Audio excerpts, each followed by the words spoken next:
This is Nate Williams from SecondsOut. I'm here with Conor Benn. Nice to see you, Conor. How are you, How mate? have you been since your last fight? How have I been? Yeah. Good, man. Just training hard, working hard, and enjoying life a little. You've seen Cordina up close training for this fight with Ogawa. How do you think this fight will go? I think Joe Cordina will perform, rise to the occasion, and do what he needs to do to get a victory. However that comes, whether it comes by stoppage, which I believe Joe is perfectly capable of. I know people may believe it's skill versus power, boxer versus puncher, but you've got to look at Joe's fight where he knocked that guy out in straight away. It's the element of surprise. I remember really cool. Joe hit me with an uppercut, left uppercut, right hand followed. Mate, I didn't even see the right hand. It just, and that's what does fights. When you got them small gloves on, that's what I think will be the key on Saturday night. It's the element of surprise. Is that why Joe's known as the Welsh Wizard then? He catches you with things that you can't see. Mate, he is a wizard. Do you know what I mean? I watch him sparring and that, and he's just like, he's phenomenal. Do you know what I mean? He's just one of them fighters. Saying in another interview, he's just talented. He probably come out of the womb doing the Ali shuffle. Do you know what I mean? He's just one of them fighters where, skill pays the bills. And, it really does with Joe, but he can bang, he's got spine. He's an all-round fighter. He has, if you were to do like the PlayStation games, where you tick power, speed, he's up there on all of them. Talking about a big level fight, this is the biggest occasion of his career. But what I've always known about Joe is he keeps a cool head at all times, no matter where he is on the bill. I wouldn't say at all times. If you're talking fighting, he's got a temper, like he's spiteful. Like when I've seen him sparring, say someone's being immature in there or trying to really get the better of Joe. Joe don't have none of it, mate. Do you know what I mean? And he's spiteful. So he gives it good. Yeah, he gives it good. Yeah. If you want to do that, fine. I'll match it. I'll do better than you. Do you know what I mean? It was one of them kids at school that I wouldn't have got on with because he would have kept trying to beat me at everything. So it's one of them. It's one of them things, and that's a great thing to have in any sport. So this guy carries a lot of power. I don't think he's technically as good. Maybe he punches harder, but ring craft, boxing brain. The power, Joe's still got power. So overall, I think Joe, if you was to weigh him up on a game, they're a match, perfect match. I'm talking about being at the big level. The higher you go, sometimes it's harder to wait for fights. And one of the big fights we're waiting for, AJ Usyk rematch. How do you see that fight going? Depends on AJ.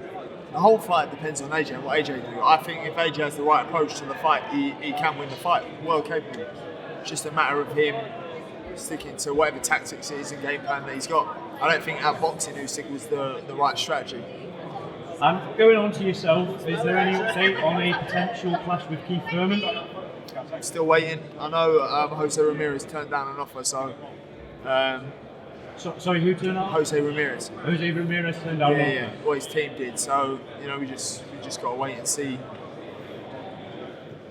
Just got to wait and see, man. Do you think you're an avoided fighter? I'm an avoided fighter by the upper echelon, top tier fighters because, again, you out risk reward of business decisions that's best for them. All the other fighters below me call me out, obviously. Like I'm calling for Ramirez, I'm calling for X, Y, Z. Do you know what I mean? So the fighters below me, not necessarily I get called out left, right, and centre, but they don't bring nothing to the table for me. Do you know what I mean? For me and my team, it ain't about them or what they do, or it ain't about the public. It's about what's best for me. And I ain't what's best for Ramirez, which is fine. I get it. I know how it works. I ain't gonna go around saying he's scared and he's a bottle jump. Have you heard anything more from Chris Eubank since you met at the Sports Industry Awards? Not really, man. Not really. I just let my team do what they got to do. I just do the training. I do the fighting. I let them sort out who I'm beating up. And going to your family, how's Nigel, your dad? He's good, man. He's coming over next week. Coming over next week? Yeah. How much of an influence does he have on your career now? Or does he catch? None. He's just my dad. That's all. He don't get involved in my career at all, really. He's just my dad. Do you know what I mean? Do you think it's a case by case basis, but do you think families working together in boxing can help? Because like we've got Dalton and his dad. It can do, but my relationship with my dad outside of boxing is more important than boxing. Because without boxing, I'm still his son, and without boxing, he's still my dad. So that relationship's more important to me than anything else. I just wanted to get your thoughts on a few fights that are coming up to finish off. Savannah Marshall, Qureshi Shields, how do you see that going? I think Savannah weighs her in. Savannah weighs her in. Weighs her in. Knockout? Yeah. Yeah. I think so. My opinion. I rate Savannah. Do you know what I mean? I think she's one hell of a fighter, and she's my cup of tea of a fighter. Do you know what I mean? I don't really look at many women's boxers and go, "Oh yeah," like, I'll tune in for that. Do you know what I mean? I like an entertainer. You know, if there's a boring fight on, say there's a boring fight on, I'm not interested in boring fight. Female, male, whatever. I'm just not really interested in boring fights. I want to see someone who gives as good as they get. You know, who goes in there and tries to iron them out. And Savannah does that for me.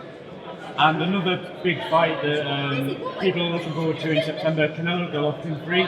Smart move by not choosing the immediate rematch with Bivol? Most definitely. Do you know what I mean? Most definitely, because I think he knows that it's a step too far in that weight. Do you know what I mean? You know, he ain't no Kovalev who's old and shot to bits.